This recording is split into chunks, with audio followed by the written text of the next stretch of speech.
Today I'm sharing 15 things I wish I knew before moving to Japan. Moving to Japan was one of the most exciting decisions of my life, but there were a lot of surprises along the way. Things I didn't expect and things I wish I had prepared for. So if you're thinking about making the move, or if you just want to know what it's really like to live in Japan, stay tuned. Let's dive in.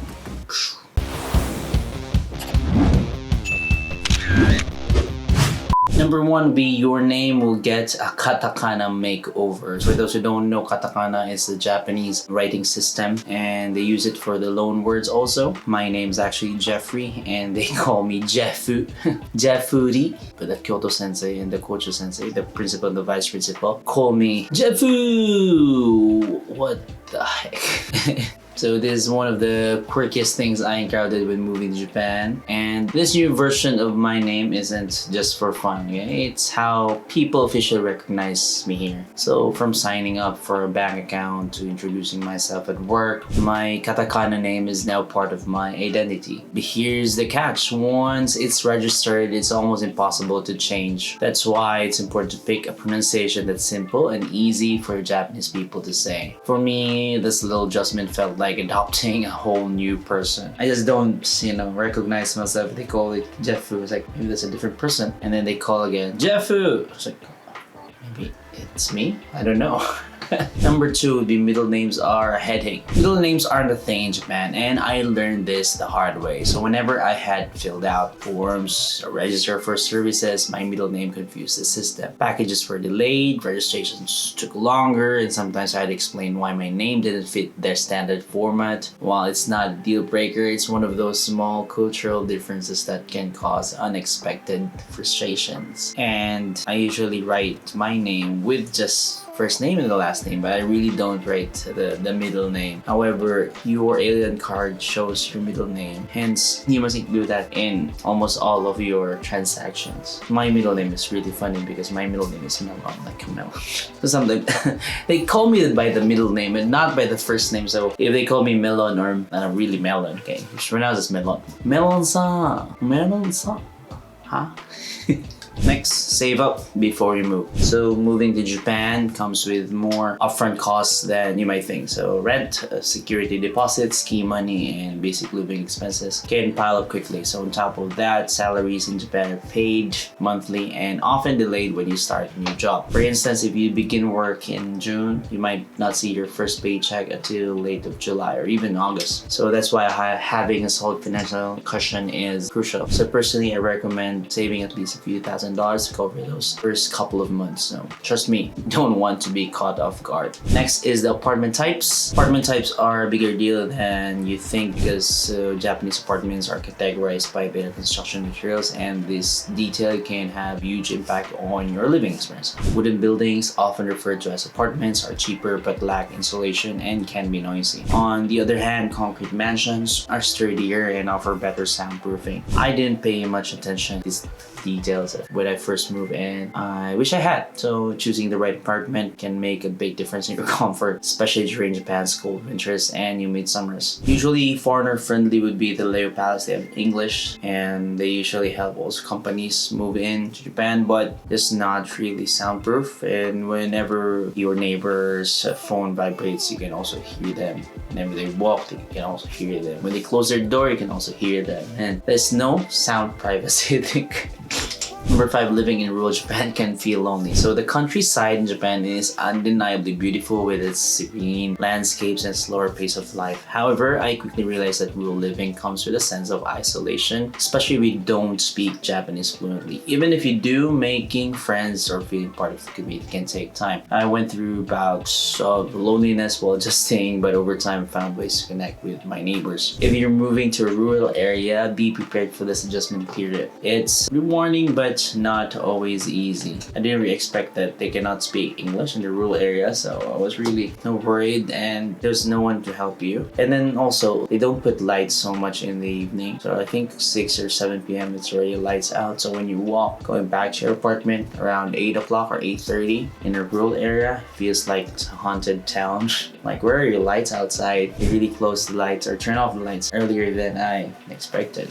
Number 6 is owning a car is essential in a rural area. years. Public transportation in Japan is amazing if you're in a city, but in the countryside, buses and trains are far less frequent, so many places aren't even accessible without a car. I had to buy one just to get groceries or commute to work before I just ride a bicycle going to my work. However, going to places like groceries cannot really fit everything to your bicycle. If you're alone, I think it's not really a big deal, but the moment you want to store a lot of food in your fridge becomes a problem. There are also places in Japan that 20-minute walk is the normal, or 25-minute walk, so that's why you need to be prepared.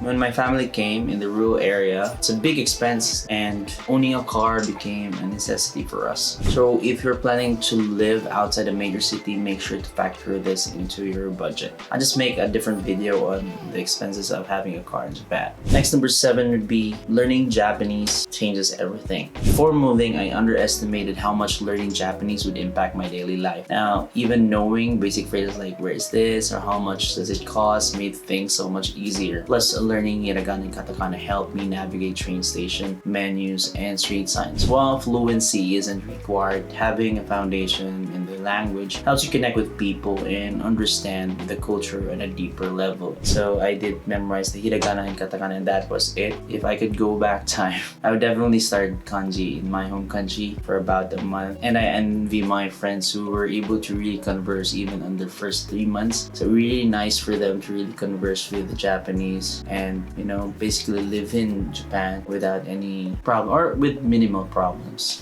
Number 8 would be convenience food. Convenience store foods are always the best choice. So Japan's konbini are legendary. So offering delicious and affordable meals. Although over time you would notice that it takes a lot of money if you do it every day or maybe 3 times a week. To save money and eat healthier on your own, I started cooking at home, and grocery stores often discount items after 5 p.m. and I stocked up on fresh ingredients for budget-friendly meals. And learning to cook not only improved my health but also helped me feel more, at home in Japan.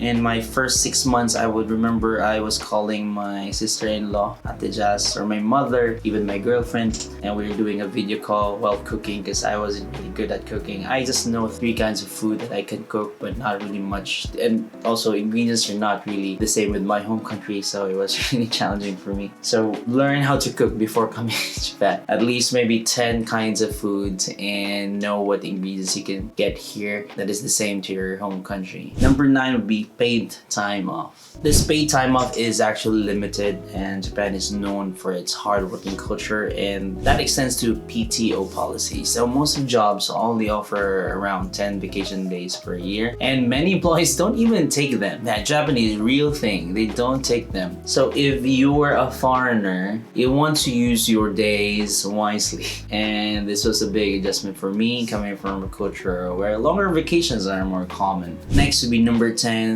the camera and your iPhone. So shutter sound for cameras can be annoying, and if you're using a phone that is purchased in Japan, it's really sound whenever you take a picture. So there's no way to turn it off, and it's a legal requirement to prevent inappropriate photography, and can be frustrating, of course, when you're trying to take pictures discreetly. So to avoid this, you can bring your own international phone, and it's a small detail, but it made my daily life a lot easier. However, my Android phone was broken already, so I had to get a phone in Japan, and yes, the camera shutter whenever you take a picture, and a lot of heads turned. What's that?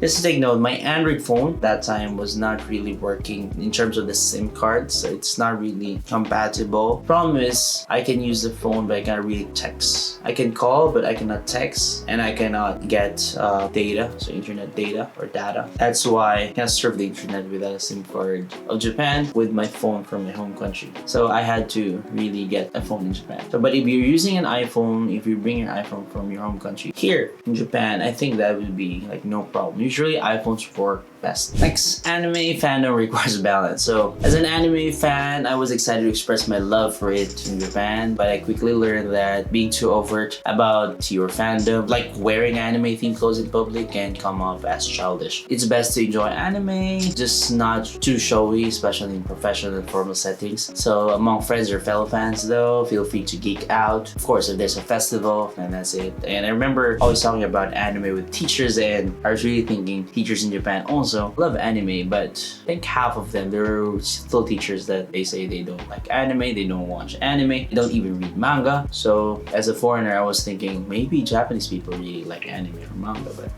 you know, some of them also like them, but some of them don't.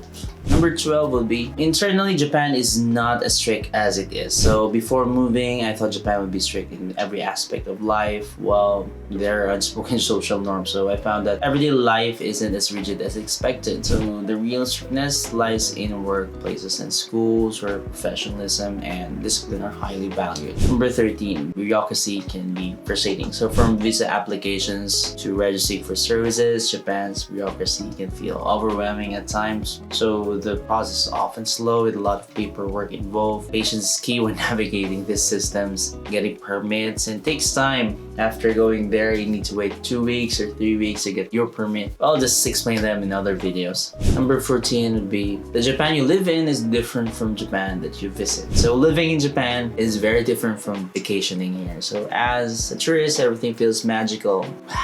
Carefree. But as a resident, daily routines, work hours, and commuting become your new reality. While it's still an amazing place to live, adjusting to the shift took some time for me. Before I give the last item, I still have one bonus item here, and don't forget to like, share, or subscribe if you like these kinds of videos, and hopefully help me reach 2,000 subscribers. So the last one would be, moving to Japan won't solve all your problems. Moving to Japan didn't magically fix my personal challenges, even the challenges that I had in the Philippines. In fact, being in a new country sometimes made them feel more intense. So it's more important to approach the move with realistic expectations. Japan is wonderful, but it's not a solution to deeper personal issues. Now this is the bonus. Japan summers are no joke. So if you're moving to Japan, be prepared for the summers. They're hot, humid, and can be downright overwhelming. So especially if you're not used to it, I quickly learned to invest in good fan, lightweight clothing, and hydration packs to survive the scorching heat. So Japanese homes often don't have central air conditioning, so portable fans and dehumidifiers became lifesavers. So I also started carrying a small Thailand bottle of cold tea everywhere. It's too essential for staying cool and refreshed.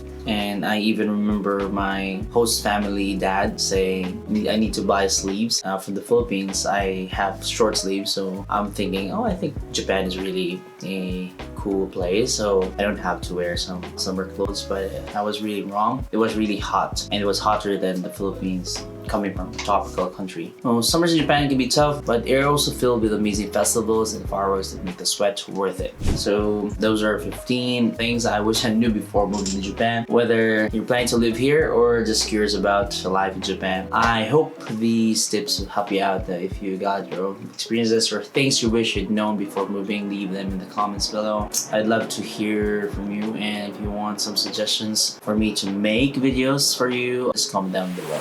So don't forget to like, subscribe, and hit the bell icon for more of this life in Japan. I'll see you again next time. Mata ne!